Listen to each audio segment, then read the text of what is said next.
দীর্ঘ ১৮ বছর পর ঠাকুরগাঁয়ের বালিয়াডাঙ্গি উপজেলা জামায়াতের দলীয় কার্যালয়ের তালা খুলেছে দলীয় নেতাকর্মীরা। টাঙানো হয়েছে সাইনবোর্ড। শুকরানা মিছিলের পর সভা হয়েছে বালিয়াডাঙ্গি চৌরাস্তার কেন্দ্রীয় শহীদ মিনারে। মঙ্গলবার বিকালে এসব কার্যক্রম অনুষ্ঠিত হয়। দীর্ঘদিন পর দলীয় কার্যালয়ে তালা খোলা, শুকরানা মিছিল ও সভায় অংশ নিতে পেরে বেশ উচ্ছ্বাসিত দলের নেতাকর্মীরা। ৬ সালে আমাদের এই জামাত অফিস ভাঙচুর করে অগ্নিসংযোগ করা হয়েছিল। তখন থেকে 18 বছর আমরা এই অফিসে বসতে পারিনি। অফিসের সব কার্যক্রম বন্ধ ছিল। আল্লাহর রহমতে আমরা আজকে আবার জামাতে নিবন্ধন ফিরে পেয়ে আমরা আবার এই প্রোগ্রামে সরাসরি সকলে উপস্থিত হতে পেরেছি। আমাদের অফিস অবরুদ্ধ ছিল, বন্ধ ছিল। আওয়ামী লীগের দুঃশাসনে আমরা 18 বছর পর আজকে অফিস খোলার সুযোগ পেয়েছি। যে আল্লাহ আমাদের খোলার সুযোগ করে দিলেন সে আল্লাহর প্রতি শুকরিয়া আদায় করি। আমরা জুলুম নির্যাতনের শিকার ছিলাম। আমরা বালিয়াডাঙ্গি থানার কোথাও দাঁড়ানোর পরিবেশ পাইনি, সুযোগ পাইনি, দাঁড়াবার জায়গা ছিল না। ঠাকুরগাঁ জেলা জামায়াতের আমির মাওলানা আব্দুল হাকিম জানান, 2006 সালের অক্টোবর মাসে আওয়ামী লীগের নেতাকর্মীরা বালিয়াডাঙ্গি উপজেলা জামায়াতের দলীয় কার্যালয়ে আগুন দিয়ে নেতাকর্মীদের মারপিট করে বের করে দেয়। এ সময় 11টি মোটরসাইকেল পুড়িয়ে দেওয়ার পাশাপাশি সংগঠনের অর্ধশত নেতাকর্মী আহত হয়। এদের মধ্যে কয়েকজন এখনও অসুস্থ। এরপর থেকেই মামলা হামলার আতঙ্কে দিন কেটেছে সবার। 2006 সালে 28শে অক্টোবর জোট সরকারের মেয়াদ উত্তীর্ণের যে সমাবেশ ছিল আমাদের, সেখান থেকেই লগি বৈঠক একটা তাণ্ডব শুরু হয় রাজধানীতে, এবং যার ছোঁয়া 29শে অক্টোবর 2006 সালের আমাদের এই অফিসও ভাঙচুর করে, জ্বালাও পোড়াও করে, আসবাবপত্র সমস্ত জ্বালিয়ে দেয় এবং এখানে 8-10টা মোটরসাইকেল যেগুলোকে সম্পূর্ণ নিশ্চিহ্ন করে দেওয়া হয়, যার কোনো কিছুই আমরা পাইনি। তো এইভাবে তাণ্ডব চালায় এবং 20-21 জন নেতাকর্মীকে আমাদের আহত করে হাসপাতালে পাঠানো হয়। এর মাধ্যমে অফিসের আসলে কার্যক্রম আমরা বন্ধ করে দেই।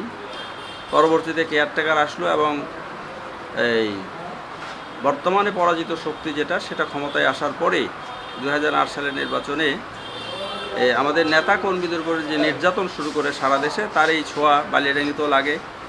আমাদের থানা আমির গ্রেফতার হয়েছেন, চৌরাস্তা থেকে মারপিট করা হয়েছে। আমাদের সেক্রেটারি গ্রেফতার হয়েছেন, তাকে মারপিট করা হয়েছে। আমাদের সমস্ত নেতাকর্মীদের উপরে কোনো না কোনোভাবে মামলা করা হয়েছে। এই মামলাতে সম্পূর্ণরূপে কোণঠাসা করে রাখা হয়। আমরা আল্লাহর কাছে বিচার দিয়েছি, আর জনগণের সহযোগিতায় আমরা নিজেদেরকে একটু ঠিক রাখার চেষ্টা করেছি। আলহামদুলিল্লাহ আমরা এখন পর্যন্ত ভালো আছি।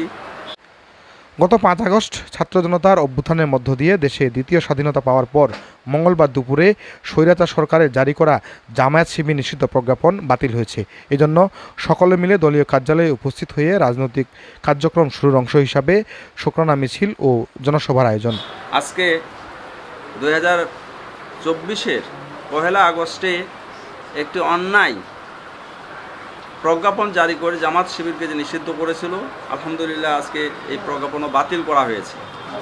জামাত ইসলামী বাংলাদেশ এবং ইসলামী ছাত্র শিবির এবং আমাদের অঙ্গ এবং পার্শ্ব সংগঠনগুলো এখন সম্পূর্ণ এই নিষেধাজ্ঞার আওতায় যেটা ছিল সেটা বাতিল হয়েছে এবং আমরা রাজনৈতিক দল হিসেবে স্বীকৃতি লাভ করেছি।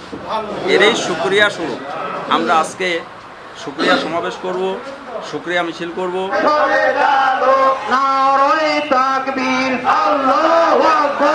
বিকাল 5টায় দলীয় কার্যালয় থেকে মিছিলটি বের হয়ে বালিয়াডাঙ্গি চৌরাস্তা শহরের বিভিন্ন সড়ক প্রদক্ষিণ করে।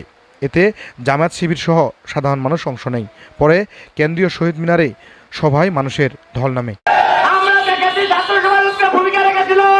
জনসভায় বক্তব্য দেন ঠাকুরগাঁ জেলা জামায়াতের আমির মাওলানা আব্দুল হাকিম, উপজেলা জামায়াতের আমির মাওলানা রফিকুল ইসলাম, সাধারণ সম্পাদক শরীফুল ইসলাম, উপজেলা assistant secretary general Abdur Rashid, চারণ ইউনিয়ন জামায়াতের আমির মাওলানা মুশফিকুর রহমান, আমদরখর ইউনিয়নের সাবেক UP chairman Sheikh Ayub Ali, 200 union জামায়াতের আমির মাওলানা বশির উদ্দিন, উপজেলা দক্ষিণ ও উত্তর ছাত্র শিবিরের সভাপতি শামীম ও রাজু ইসলাম প্রমুখ এতে বক্তব্য দেন। দীর্ঘদিন ধরে জুলুম নির্যাতনের বর্ণনা তুলে ধরে সাবেক প্রধানমন্ত্রী শেখ হাসিনাকে ভারত থেকে এনে দেশে বিচারের দাবি জানান তারা। 16 বছরে সবচাইতে নির্যাতনের শিকার হয়েছে ইসলামপন্থী মানুষেরা। ওলামায়ে কেরাম সবচাইতে নির্যাতনের শিকার। আমরা আমাদের আমির বলেছেন আমরা সব মাফ করে দিয়েছি। মামলা করেছেন, হামলা করেছেন, খুন করেছেন, গুম করেছেন, আয়না ঘরে নিয়ে যায়